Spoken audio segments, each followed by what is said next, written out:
Dernière seconde d'attente avant le verdict des Français, c'est les pilotes de cette dissolution choisis par le président de la République qui agit comme un coup de tonnerre ouvrant une campagne éclair. Allons-nous découvrir une clarification de la situation politique?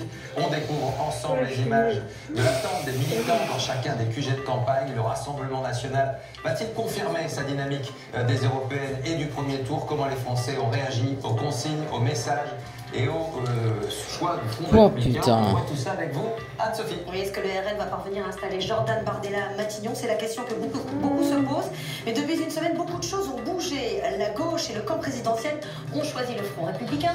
Plus de 200 candidats se sont désistés pour barrer la route au RN. Nous allons voir dans quelques secondes si cette stratégie a été payante ou si les électeurs l'ont rejetée. Quel que soit le résultat, une période d'incertitude risque de s'ouvrir. Ça, c'est déjà totalement inédite, inconnue. Plus que quelques secondes avant cette première estimation de notre partenaire Ipsos Talent. Il est 20h et on découvre la nouvelle assemblée. Et ce n'est pas le tiercé qui est attendu à l'issue du premier tour. C'est d'abord la gauche, le nouveau Front populaire qui arrive en tête à 192.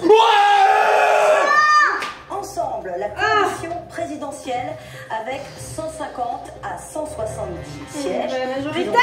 Le RN et ses alliés, avec notamment les amis d'Éric Ciotti, voilà. Ça fait du sièges, c'est une énorme surprise.